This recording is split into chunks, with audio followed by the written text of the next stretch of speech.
Everyone. We actually have a great group already assembled online. I'm kind of blown away. That's wonderful. And we have some folks who are settling in the room with their coffee and cookies, which is one of the perks of being here in person. I am Meredith Burnett, and in a moment, Kate Allworth will come over to introduce our speaker, who is with the Damiano Center, and they are the Woven Basket recipient this month for the Kids Kitchen program, which is very exciting. And so Kate will tell you a little bit about that, and I just want to say we have got our woven basket up here at the front. If anyone wants to pop in some donations for the Damiano Center's Kids Kitchen program, you'll have the opportunity during the service too. And of course, simple give online if you're online. But I'm going to now turn things over to Kate and we'll get going. Hi, I'm Kate. I'm Kate Allworth, the Director of Religious Exploration here at UUCD. We were very excited that the Woven Basket Committee uses or allows the religious exploration kids to choose a charitable organization 1 month a year, which is pretty fun. And our kids, of course, wanted to help other kids. So we were very excited to learn about the Kids Kitchen program at the Damiano Center. Our speaker today, Seth Currier, will talk about, as well as all the other wonderful things they're doing. Our religious exploration program is open for any children elementary age, technically kindergarten through 5th, but we've been known to fudge a little bit at the borders. If we have some kids who want to be involved, they're all welcome to learn about the UU values and principles at our church service class during services on Sundays. Meanwhile, I will turn this over to Seth Currier, and he can tell you all of the amazing things he's doing as the executive director at the Damiano Center.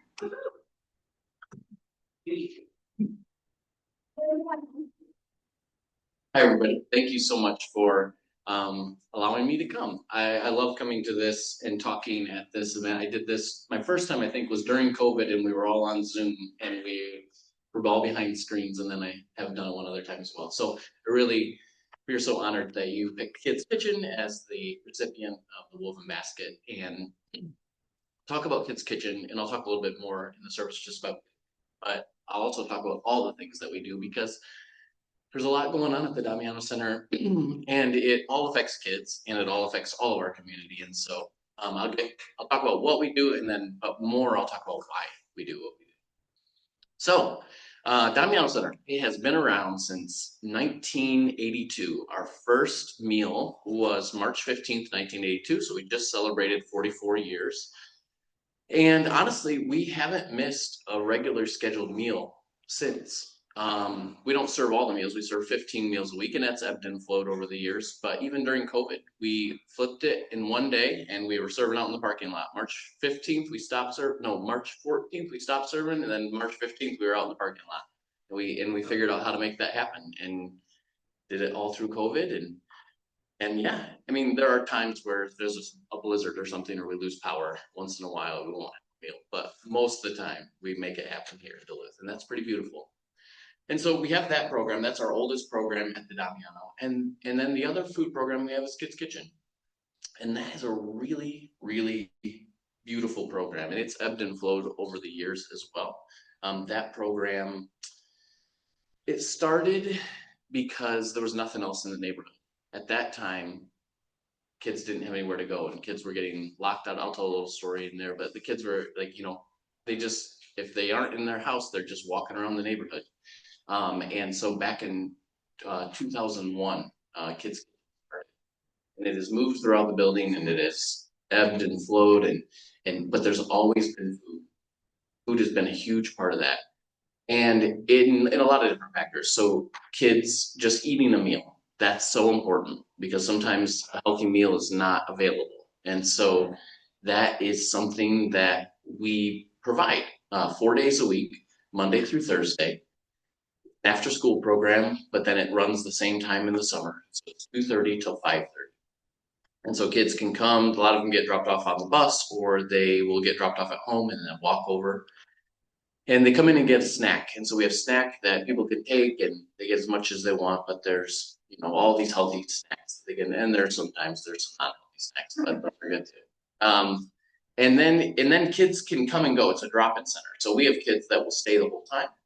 We have kids that will just come for a snack, will leave, go back home, come back for dinner. We have kids that just come for the snack and don't come for anything else. We have kids that just come for dinner that don't come for anything else. And we have kids that come and don't get a snack and don't get dinner. I mean, they get to do what they want to do. And so it's kind of a neat thing. And every day is different. And so it's a safe place where kids can read. We have tons of books. They can play games. We have art supplies. They do all kinds of stuff where they're just hanging out and playing and being kids, because at home they don't always get to do that. Some of the kids are taking care of their siblings. Sometimes their parents are maybe at work, or their parents are not in a mental state that is able to take care of their siblings or them. And so then they have to be older and they have to figure stuff out. And they do. But one of the ways they do that is come into Kids Kitchen, where they can just rest and know they got a meal. And that's pretty great. And then, that's Monday through Thursday. And then Friday, Saturday, and Sunday, our regular kitchen is open. And so there's only 2 meals at the Damiano that are not available for kids. And that's Tuesdays and Thursday lunches. And technically now they are as well, but I'll get to that later. But that's the only 2 meals that kids can't eat a full meal. So Kids Kitchen is, yeah, in the time that I've been there for 8.5 years, and in the time that I've been there, it has changed and morphed as we see the population and the kids like changing and ebbing and flowing. It's getting more expensive to live downtown, and so we've seen a lot of kids move away because rent has gone up. We've seen a lot of and then more kids move in, but we have kids coming from Steve O'Neill and different places around as well, utilizing those programs. And then there are now a couple other after-school programs in the neighborhood. So there's Family Freedom Center and then Neighborhood Youth Services on the other side of downtown. And so it's pretty cool because kids get choice. So we see kids like going to one and then they'll go to the next one, and they kind of are checking out what's going on at which one that day, and they get to kind of pick what they want to do, as like kids do. But we see that our niche is this. So we have kids that are 6 to 17 or 18 or whatever they want to be. But we see that our niche is kind of that 6 to 12 kids that kind of want one-on-one. We have a lot of volunteers, and we have a lot of, it's a little quieter. They're not running around. There's not, well, they do run around, but there's not like the basketball, the gym, that kind of thing. And so they get that one-to-one interaction. And it's really a beautiful thing. Then there's sometimes, like, if some of the other kids haven't shown up, I've walked in before and there's like 5 college students sitting there volunteering, and like one kid. It doesn't happen very often, but sometimes it does. And what a beautiful thing to get that much attention, to be that center when you are not the center of focus often, and have that many people that are there and want to hear what you want to say. I mean, that does a lot for a kid. And so I love that we have that opportunity to provide that space. So that's Kids Kitchen. There's a lot more to it. One thing I don't like that has happened over the years is that they do play a few video games now, but that's because they wrote a grant. The kids, they wanted to learn how to, like, we let them do grant writing and learn what that process is like. And the thing that they wanted was to write a grant to get a video console. And so we allowed for a little bit of time that they get to play those video games. But they asked for it and they wrote it and they got the grant. So, and they actually got it from an organization that a panel of kids, other kids, picked which grants. It was like this whole kids thing. It was really great. So that happened. That's Kids Kitchen. The other aspect of Kids Kitchen that we have is summer food court. And, I want to say one other thing about Kids Kitchen. So it's 6 to 12, but if kids are younger than that, they can come with their parent or guardians. We have a lot of parents in the building, in the space, and little kids are running around too. So as long as they're there, that's a lot of it. So a lot of times kids will eat with their families at Kids Kitchen. So they can all sit at the table and eat together too. So parents are allowed and guardians are allowed. But if they're over 6 and they've signed a waiver, then they can kind of Summer Food Corps is another program we started, and that has been around, that started a year before I was there. So I think it's 9 years now. That is a program where older kids, usually 14 to 17, work in the summer. So we rely a lot on college volunteers during the year, and in the summertime they all go home. And so we need more people, we need more bodies to like invest in these kids, and so we actually employ just slightly older kids to get their first job. And so they learn what it's like to gain skills, to gain to like show up to work on time, to I mean, it's a struggle, but they do it. We make it happen. And so they get ServSafe certified so they can go on to that because they're working with some of the food. And so then they can go on to they can have that on their resume when they go get another job. They get first aid certified so that they have that on their resume. And so we try to give some of these skills as well. And then they grow food in the morning in an urban garden. So they learn how to grow food, and they are, doing all the elements of it. They're planting it, they're weeding it, they're fertilizing it, doing all the things that they do. And then in the afternoons, they are planning for what the kids are going to do for the program that night. And then and then I guess they're both afternoons. But then later when the kids get there, then they're one-on-one with those kids. And it's a really cool program, and it's really a way that we see these younger kids. They always say, well, I want to work in kids kitchen or I want to work in summer food corps when I get older, and we have had kids that have moved up through the program. And then actually now one of our community services coordinator, he started out in kids kitchen and then was in summer food corps and now runs a whole program in the building. So that's a pretty cool thing too. And yeah, has a lot of kids of his own now, and yeah, so it's a pretty cool thing. So so those are those two programs. So Damiano, we have those, but we have 8 programs that we offer. And I've told you about 3 of them. I'll tell you about the rest of them. But it really is a community center. I mean, there's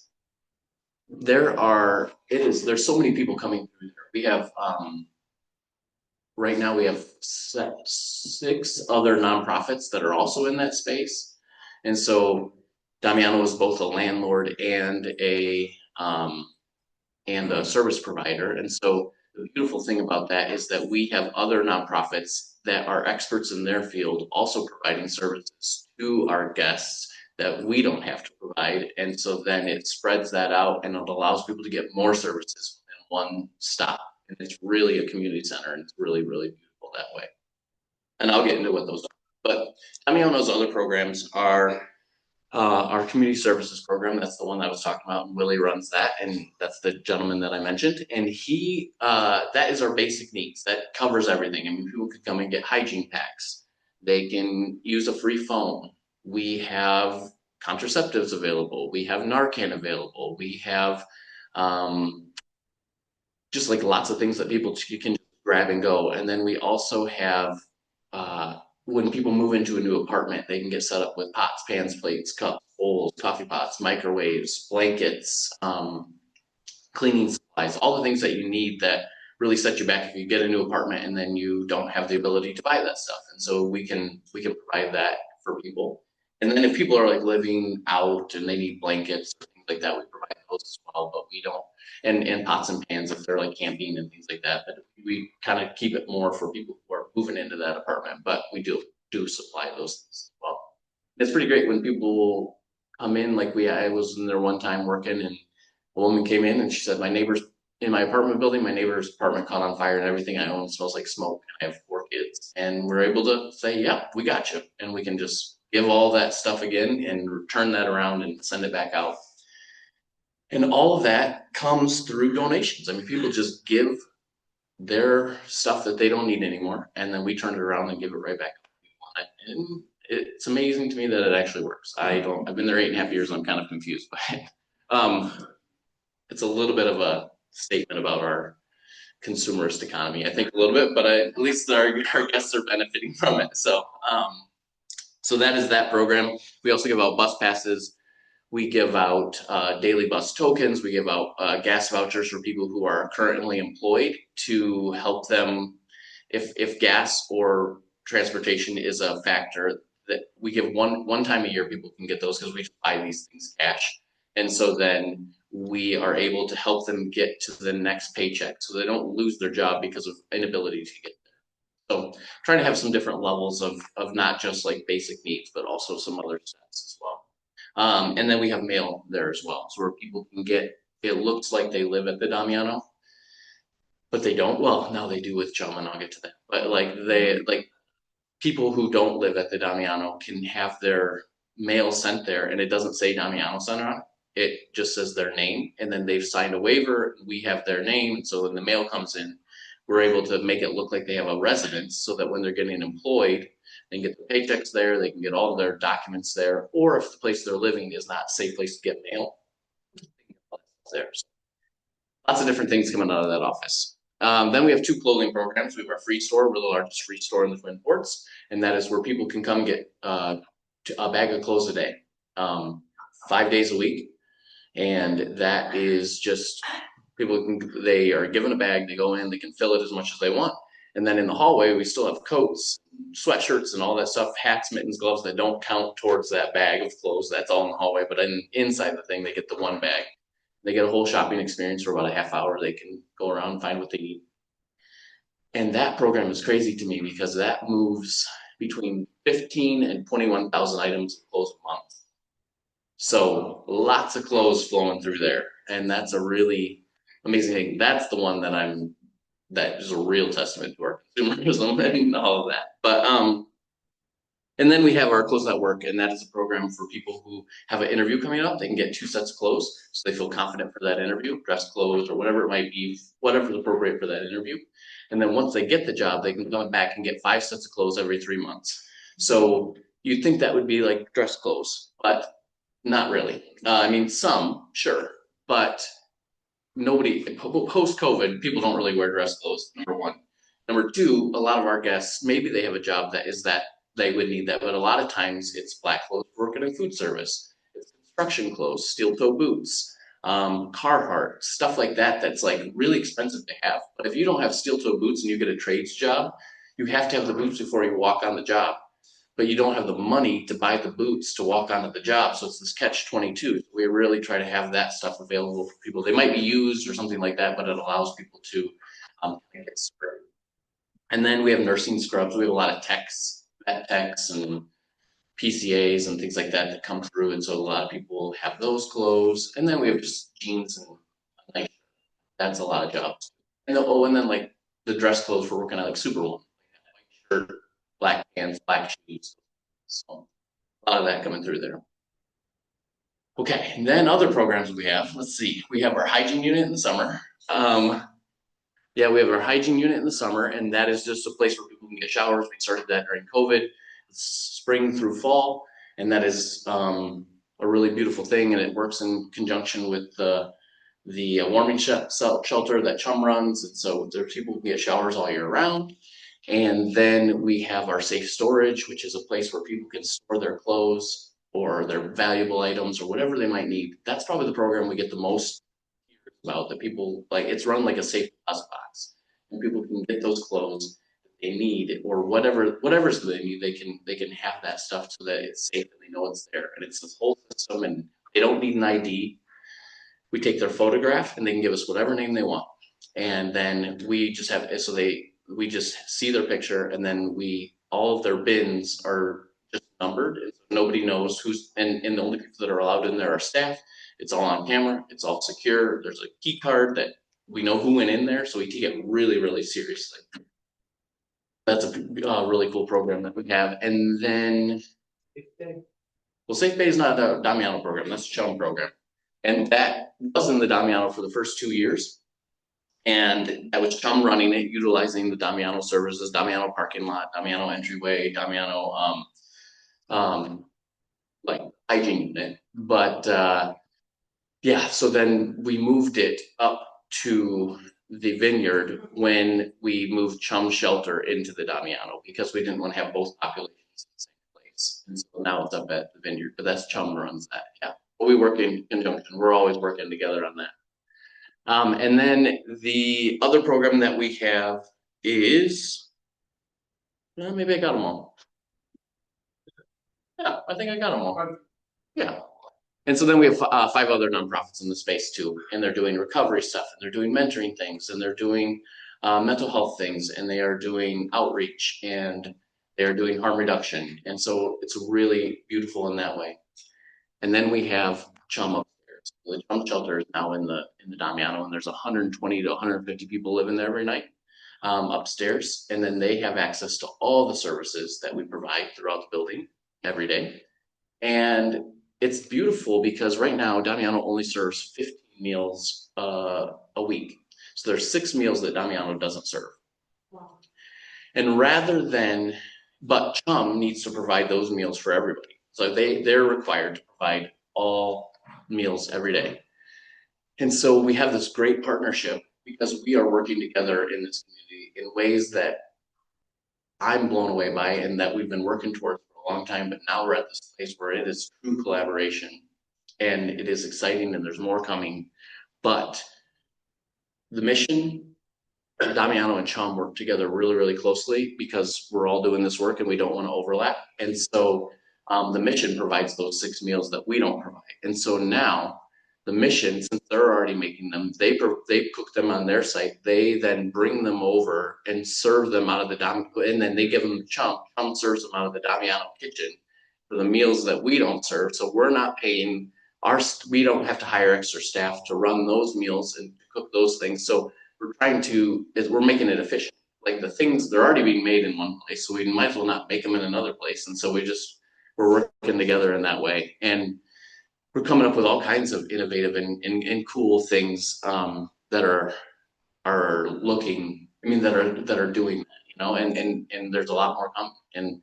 And that's the same thing with Safe Bay, like you mentioned, that was a program that was needed. And we didn't know how to do it at first, in the sense that where we're going to put something like that. And you need showers, you need laundry, but at the time, there wasn't any place that worked at. And so we figured it out and said, hey, let's do it at the Damiano. We worked out all the kinks that we thought would be the case, and it worked great. And I loved it because it made our neighborhood safer. To have 24 hours of staffing there, the whole neighborhood was safer because of Safe Bay. And then when they moved up to Vineyard, then I got neighborhood, and then it got rough again. I mean, it was like, it was a little bit, I mean, it was, our parking lot is like a highway. So at nighttime, there's a lot of activity happening there. And now we have staff that are awake all day long there now with them there. So it works out great. So neighborhood safe again. But yeah, it's really, we're trying all kinds of stuff like that, where we are working together. Our safe storage was that same way. Back in the day, we identified that we needed to store stuff. And so we worked with the city and the county to figure out how to do that. And we didn't have any more space in the Damiano. There was no other place for that to happen. I didn't have any more office space to run something like that. So we approached one of our tenants, HCC at the time, now Brightwater Health, and we ran it out of their office. So they were already in there. Their staff waited for us they would, when somebody needed it, they would go down there, they would call them on the radio. Our staff would then come down, so we didn't have to have staff running that the whole time. They were doing other things. They were monitoring the hallways and doing all those sorts of stuff. And then they'd come down and then help them out. So we're trying to do like really innovative things that save everybody money. So I said I was going to talk a lot about the why, and I just talked a lot about the what, but I put some why in there. But I do just want to say that this is really, really important work. And a lot of people say, well, you're just giving stuff away to people who don't, like they can't help themselves, or they could have a job, or all the things. And I could go into stories upon stories about all the people that are working so hard. We have people that are working 2 and 3 jobs and are living in the shelter because it is impossible to turn that around.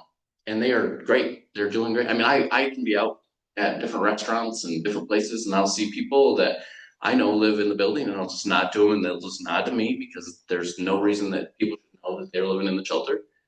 What we try to do at Damiano is make it look like nobody's homeless. That's what our goal is. We want people to dress really nice. I mean, just because they want to not look like they're homeless. Like, people don't want to look, I mean, people just want to have dignity and be respected and be looked in the eye. And so there's a lot of people out in our community that are either in transition or homeless that you would never know it. And I mean, they are going to each of these schools. They are working in the jobs around you. There's kids that are homeless living in vans. I mean, there's like everywhere. There's just people that you just wouldn't know it. And that's because they can get those services and they're working really hard to try and get into an apartment, trying to get into the next thing and the next thing and the next thing. Um, and then people have a lot of stuff stacked against them. We have a lot of mental health, tons of mental health, and we have a lot of drug use. And you could say, hey, they shouldn't be doing drugs or whatever. But honestly, it's stacked against people. I used to run a treatment center before this, and I have had talked to countless people over the years where they would tell me that the first time they used meth was with their parents when they were 13 or 11. And then you can say, well, those parents, they shouldn't be doing that. But those parents did the same thing with their parents when they were 11. And like, that's before your frontal lobe is developed. That's before you have rational thinking. I mean, like, you are set off from the beginning. I worked in treatment. I had a program director. He'd been sober for years. Had full family, had a farm, had all the things, like, was doing great. He told me he'd been sober for years, and he said, if I am ever around meth, I will use it, and I don't want to use it, but I know that pull of that thing, if it was presented to me, I don't think I could keep myself from using it, and so I have to put 15 steps in between me and getting anywhere near that because that pull is that strong. And he said, um, so I just, and that means rejecting your family. Family are the people you used with. You go home for a holiday, like for Easter, say you go home for Easter dinner. And if people are using and you don't use, you're called a narc by your family. And they're saying like you have to use with us because it's that group mentality. Now we're all held, now nobody can rat anybody out because we're all in it. And the pressure of that, and then if you're a single mom and you're trying to work, and so you have to drop your kids off at school and then you have to pick them up at school. So like that's like you got about 4 hour window, 5 hour window there, and you're trying to work a job in that time is really hard. And if you don't have transportation, you're doing that on the bus. That's even harder. And then then you're like, okay, well, I want to work a night job, but the only people that you can trust to watch your kids, and maybe not even then, or maybe your family, but your family are using, like, what are you gonna do? Like everybody else, you care about your kids, but you gotta pay for like you gotta get your kids to school. Like it is way harder out there, and I could go into count. These are just blips. I mean, there are countless stories like that. It is so much harder than it seems like, and when you don't have a good community or you don't have like a people around you that can support you, it is so hard. And so I could go on and on about that, but that's why we do it. This is like everybody deserves it. Everybody deserves that dignity. And when people don't have a family that can support them, then they have a chosen family. And we are that chosen family where people can support and help people and to meet them where they're at. Because most people want to be better, want to be stable, want to be healthy. Sometimes the choice between like facing all the stuff that's inside that has been, this is kind of controversial, but all this stuff, I haven't really thought about this, but I'm saying it right now. Okay, but between facing all that stuff, if you don't have the tools developed to like process your inner grief and all the trauma that has happened to you and all these type of things, you're choosing between facing that with no community and nobody to back you up, or using to kind of push that down so you don't have to deal with it, so you can actually just do the next step and the next step that day. Like, I mean, I see why people do stuff. You know what I mean? Like, it's really hard. I'm not saying it's the right thing to do, but I see why people do stuff. And so that's why we're there. That's why we're out there doing that. That's why we are continuing every day to come to work. And it's not easy work. I mean, my staff face so much stuff. The people that they help every single day scream at them, yell at them, try to attack them, like for good, because people are externally processing. Nothing about what that person did. They're literally don't have the tools to say, that's not a rational decision to make right now. I mean, think about us. We say things we don't want to say all the time. But if you don't have if you are in a state that's not most healthy, or you're not taking your meds, I'll have people who are the calmest. You would never know that they were on a med, but if they don't take their med, they are experiencing schizophrenic like episodes. I mean, like it's that extreme. And so like it's amazing, but if you don't have a home and you don't have a safe place, or if you to take your meds at the same time every single day, and a reminder, but you're walking on the street and somebody steals your bag and then you lost your meds, and now you have to go and they stole your ID too. So you have to find an ID, and then you have to go, and which takes forever, and then you have to go and get meds and all the things. Like, is a reason why somebody could look really good one day and then really bad the next day. They could have been assaulted overnight. I mean, like, there's so much stuff. I could go into why people, all these things. Like people at nighttime, why you see people sleeping during the day. It's because it's way safer to sleep during the day than it is to sleep at night. Like, you know that someone can see you. And if someone can see you, you're probably not going to get as assaulted or whatever as you would have if you were sleeping at night. That's why people walk all night and sleep during the day, because it's safer. So I could go on. I mean, I think about this a lot. And so that's why we do this. But also, I think there's a society is set up, this capitalistic society, the society that we obviously see people are making decisions that are not supporting, the most vulnerable. When we say, no, actually, those people are important, and we are going to like continue to give them food every day, even though there's nothing given back. An act of resistance. Like, that's resistance. Like I told my staff, like when we're like there's people closing for the No Kings and different things like that.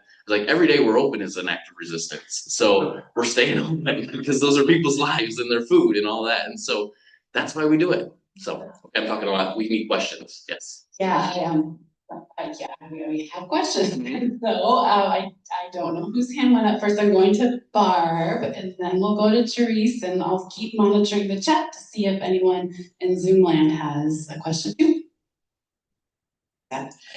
I am thrilled that you guys are working in cooperation with so many of the agencies. And I just became aware that the library, because they've said, hey, we are trying to keep our staff safe, the city has decided to close the Michigan Street entrance. And I'm guessing maybe some of your customers, clients, I'm not sure what you call them, use the library. And do you have any comment on the Michigan Street closure?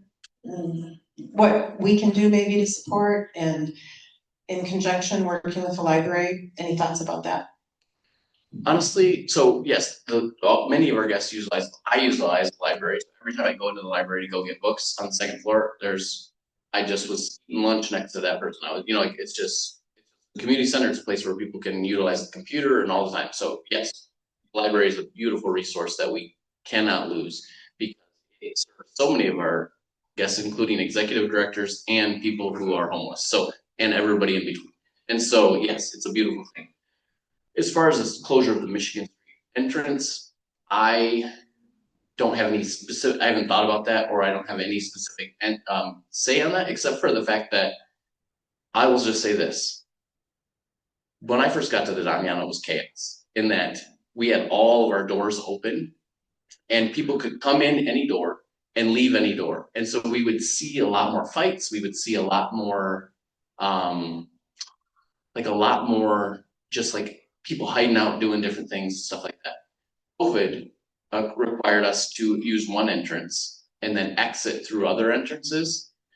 And honestly, that helped a lot, because then I can put somebody at the front door, and the first thing that they do is they interact with a person that says, hey, welcome. And then there's something in the back of your mind that says, oh, there's people here that are watching. And so honestly, as humans, we kind of need boundaries and we kind of need flow. And so we kind of need to know where we're going, that we don't want to just meander around. And so honestly, we found that I kept it after COVID. So we have 2 doors that people can't, we have 3 doors that are exits and only one that's an entrance. It's made it a lot safer for everybody, our staff and the guests. So if that's, I would assume that's kind of what they're doing, and I would actually support that probably, because that's work. Hey, thank you, and I'm sorry I came in late Mhm. this morning, and if you covered this, but have you noticed a change in your guests if they're on long-acting medications? I am. I have a daughter who's a nurse practitioner in Portland, Oregon, and she said she works with street people and addicted people, and she said, Mom, it makes a world of difference. These people, because they get the injection, they last, some last a month, some last 2 months, some last 6 months. Mhm. And is that helping? Have you noticed any change in the mental health? That's a great question. I'm not a medical expert, and we have that through Chum upstairs, so I just send everybody up to the nurse up at Chum, for those kind of things. But I do have guests that I've talked to about that. They say, yeah, I only have to go in for an injection, and then they don't have to remember to take that med, and they don't have to do all those kind of things. So yeah, I have had people are talking about it, and I've talked with guests about that, but nothing I don't have any data to say, because there's a lot of other things going on too. And then our guests also reflect often our guests, in a really beautiful way, reflect the unease that's in society. So if people are unease in general, I see unease in the building. And so there's a lot going on in society right now that there's a lot of unease in the building. So so yes, and there's also a lot of other factors. So yeah. But I think that's a beautiful thing when that can work. Yeah. Lighthouse on First Street has been in existence for a long time. Is there any relationship, and particularly for the people who use Lighthouse, also use Damiano or any of that? Can you speak to that? Yeah, so almost all of our nonprofits in town are working together, and we are all in collaboration, and we are all trying not to duplicate services and all those sorts of things. And so, yeah, I work with Amber at Lifehouse all the time. And then we are also in a coalition together called Stepping On Up, which is helping people work through the different steps of moving out of homelessness. And so, Lifehouse is a part of that. So Amber's at all those meetings, and then Lifehouse comes to our events, we support their events. And so we're all working together and we're on the same page. I call him, like, we share policies, so we don't have to make new policies. Like, hey, here's what our policy is on this. Do you need, we're doing all those kind of things. So I work with Lifehouse a lot, but we do they serve the teen population to young adult. And that is a really beautiful thing, because sometimes we don't want that population interacting with our population. They do, and they'll come up for our services that are not provided there, and vice versa. But we allow everybody to come through the Damiano as long as they're not fighting or using racial slurs. Pretty much they're allowed in the building, because we want it to be safe. But there are a lot of people who have the potential to be trafficked, and we have a lot of sex offenders that are in the Damiano. A lot of people, because that's the only place they can go to get food, which is a great thing. Everybody can get food regardless of their history. That said, we try to make it real safe for the people, as safe as we can for everybody. So some of the young kids that are going through Lifehouse, I want them to stay at Lifehouse until they're a little bit older, just because they're pretty vulnerable. Not saying that older adults are not vulnerable either. Everybody's vulnerable, but as long as it's a beautiful thing that we have some separation. I was thinking somewhat about the transition, the younger kids and your kids program. Yeah. Then knowing about Lighthouse and having that thing, and then when they're 18, then, Yep. So. Very much. I see this as a sequence. Yes. I have people that started out in Kids Kitchen, went to Lifehouse for all those years, and now we're back in the Damiano and talk about all those experiences all the time. Yeah. Okay. People know how to get through those. I want to ask about the garden. Oh yeah. I wanted to comment that our garage sale at the end, we gather stuff up, and we run a number of things to the social services there. And so I think that's been a good source of It's funny, it's the chum, but, it's one way. The other thing I would say, I'm on the board of Chum now, and I've been meeting with the stabilization staff at lunch on Wednesdays a few times. And I say it's open to anyone, and if you wanna see Damiano, just go in sometime at noon, and you'll see people, and the few times I've been in there, everything's very calm.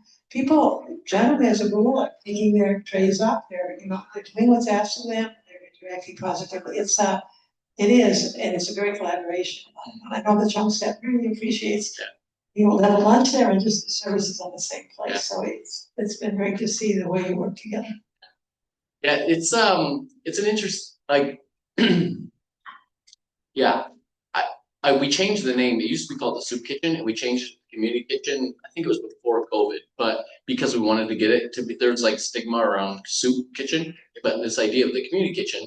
And a lot of times before COVID, I would have people, there's a lot of people that come on their lunch break. They'll work, go on their lunch break, come to the Damiano, go back to work. I like it. I've often brought in people, like business people I was meeting with, and we have lunch down there. And the guests have said, hey, thanks for coming in. Like they'll say it to the people, like, not very often, but sometimes they'll say like, thanks for coming in. It makes it feel like it's okay to be here and there's not a stigma because you're wearing a dress shirt and you're right next to me. And that's a beautiful thing. But the other cool thing is that I like, there's the people who are like new and they don't know who I am or they don't know who some of our other people are. They're also not making the assumption that just because of how you're dressed, you're like something, anything. Like they'll be like, oh yeah, so you come here a lot? Like they'll have those conversations like, yeah, I come here a lot, I work here. Oh, cool, but like they're not making assumptions. And so like there's both this, like there's an equality that kind of happens when people eat together. So I love it when people come in and eat because that takes away all of our barriers. So we have time, I think, for at least one more question. I'm going over to Sue. Giger has a question too about the garden. I know that Seth is actually staying for the service, right? Yep. So I hope you'll be willing to talk to Sure. people in the in-between time. We've got several, like 15 minutes at that point, but here we go, Sue. I'd like to switch the conversation over to funding. People know that CHUM, as it got started, was funded by churches trying to meet the needs of homeless people. And yet you're contributing an awful lot in services and stuff and rides and gas, so forth, to people. But very little is known about where your financial support comes.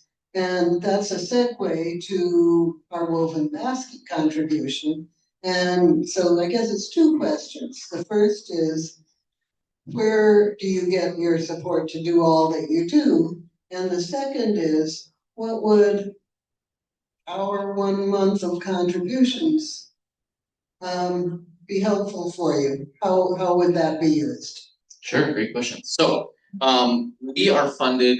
We don't really have any government contracts intentionally because there's so much red tape that comes with that, and we have to know people too much information people, and I don't want to have to ask those questions when they're getting a meal. Because some people who know us won't even give me we have some programs where we have to get names and stuff like that. And so there are times they don't want to give that name because when your name is all you have left, to give that up is a whole thing. And so we don't have a lot of government. We get some money through CDBG in collaboration with CHUM and Salvation Army. So we give, that's our only government money. It's like pass-through money through the city. So all of our money comes from foundations. Our biggest two are foundations and individual donors. So I will tell you this, it's a beautiful thing and it's a scary thing. Most of the Damiano's budget runs on like $100 checks, which is amazing. This community is so supportive of the Damiano, has been for years and years and years, and gives. So every year we got to raise our budget. There's nothing that's really assured. I get a little bit from rent, but we don't charge our tenants rent hardly any at all because then that would make it not helpful for them to get, like, we want them to be there, so we make it affordable. And so much of the Damiano is run by people just giving their own money. We do get some grants, but most of it's foundations. So we have a lot of support from the local all to support us, but that's where we get that. And then we do have churches and all the things. Damiano is not a religious organization. It was started that way. But we have so many different people of different faiths and no faith at all that come in and volunteer and donate. So there's that. And then to your second question, with the money that is going right now, so it's going to Kids Kitchen. So the Kids Kitchen was picked, and so that money goes to support the kids. However, I cannot get enough money to pay for Kids Kitchen specifically every single year. And so we pay for it out of our general funds. We get as much grants and things like that that we can get given right to Kids Kitchen, but we still have to pay for it out of general fund from when people don't just like say what program they wanted to go through. It's the general donation. So all the money from this fund will go to Kids Kitchen, and that will free up that money that we would have used for Kids Kitchen to cover the expenses. We'll then support everything else. So when you give to Kids Kitchen, you're giving to Kids Kitchen, which is beautiful, but you're also giving to everything else. Well, thank you so much. I always have trouble clapping while I also am holding the mic, but we're gonna try it anyway. Woo! Thank you so much, and I'll be around too. And I have a couple announcements to kind of close us out here. I'll try to stand in front of the camera too. Hi, everybody. So we have a great forum coming up next week too. It's UUCD 101, a primer for newcomers, new members, and you. It's for the interested and wondering to the old timers. So please come. It's kind of in preparation for our new members Sunday, which I think is happening in early May. But before that, we have on Saturday, Sally Munger's not here. She asked me to mention this to everybody.